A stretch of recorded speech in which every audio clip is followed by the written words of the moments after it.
The Christmas gift that wasn't meant for me. Snow hardly ever fell in our small community, but that December morning felt different. The air was colder, the sky brighter, and the town smelled of roasted corn, wet breeze, and Christmas hope. My name is Kyra, a 17-year-old girl whose dreams were far bigger than her reality. My mother sold food by the roadside, and every Christmas we prayed for miracles, even if they came in the tiniest form. That morning, I had gone to the post office to pick up an envelope for my mother.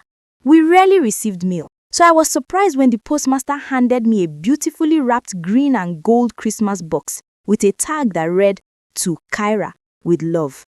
My heart raced. No one had ever given me such a gift. The handwriting was elegant.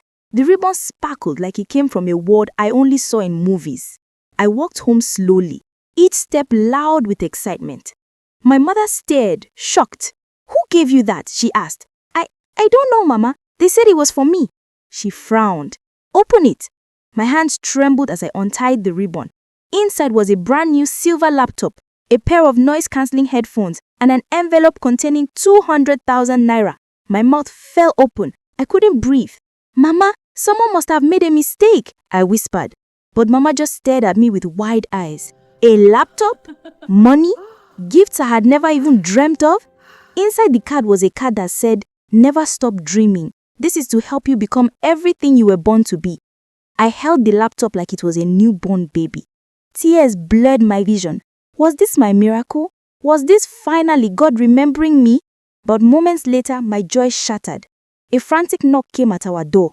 A tall man with glasses stood outside, panic written all over him. "Please, did you receive a package by mistake? It was meant for my niece. They told me someone else collected it." My stomach dropped. He showed the address. It was just like ours, but the street number was different from one digit. The gift wasn't mine. My heart squeezed painfully. Mama looked at me with pity. "Give it back, my child." I wanted to hold the box and run far away. For once in my life, I had touched something golden, something beautiful, something that felt like it belonged to the life I imagined. But it wasn't mine. Quietly, with tears burning my eyes, I handed everything to him. "I'm sorry," I whispered. I'm sorry, but we But must before face he this could now. leave, something strange happened. What do we do? The man kept staring at me, not in anger, not in frustration, but in confusion. "What is your name?" he asked. "Kyra," I replied softly. His face changed. "Your mother's name, is it Marian?" Mama stiffened immediately. "Yes, do I know you?" The man swallowed hard, his voice trembling. I think I know who you are." He followed Mama inside. I watched them carefully, confused as they spoke in low voices. After a few minutes, Mama sat down, covering her face, crying silently. The man was shaking. I stepped forward. "Mama, what is happening?" She turned to me slowly, her voice breaking. "Kyra, this man, he is your father's younger brother." My breath froze. "My father?" I whispered, confused. "But Mama, you always told me he died before I was born." The man took a long breath. "He didn't die. He left because my family rejected your mother. We never knew she was pregnant. Kyra, we never knew you existed." Silence filled the room, heavy and cold like winter. Mama cried harder. "He broke my heart, Kyra. He left, and I didn't want you growing up feeling abandoned. So I told you he died." I slowly sat down. The room felt strange. "So, I've had a family all this time? People who didn't know me?" The man nodded gently. "That gift was meant for my daughter, your cousin. But maybe it wasn't a mistake." He paused, then continued softly. "When I saw you holding it, I saw your brother's eyes. I couldn't ignore it." I was shaking, overwhelmed by truth, pain, confusion, and a tiny flicker of hope. He reached into the box and removed 2 items and handed them back to me. "This is yours.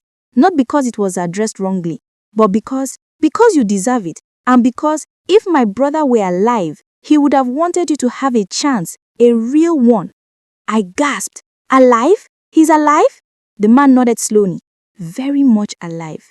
He's been trying to find your mother for years." Mama collapsed into tears again. My heart felt like it would burst open. "So, he wants to see me?" I asked in a small voice. "He needs to." I held the laptop tightly, tears streaming freely.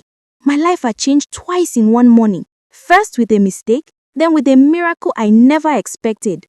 2 days before Christmas, we traveled to meet him. When I saw him, the man whose face looked a little like mine, who stared at me with trembling hands and watery eyes, I felt something inside me break and heal at the same time. I've missed 17 years, 17 Christmases without you, he whispered. But if you let me, I want to be your father now. Tears poured down my cheeks. I stepped into his arms, and for the first time in my life, I felt whole. That Christmas wasn't about the laptop or the money. It was about the truth, family and healing, and a gift that wasn't meant for me, becoming the gift that changed everything. As we sat together, Mama, me, my father, and my newfound relatives, laughing, crying, and rebuilding what was broken, I realized something. Sometimes the best miracles come from the mistakes we never expected. If you enjoyed this emotional Christmas story, please don't forget to like, comment, and subscribe to the channel. Your support helps us create more beautiful stories that touch the heart. See you in the next one, and Merry Christmas in advance.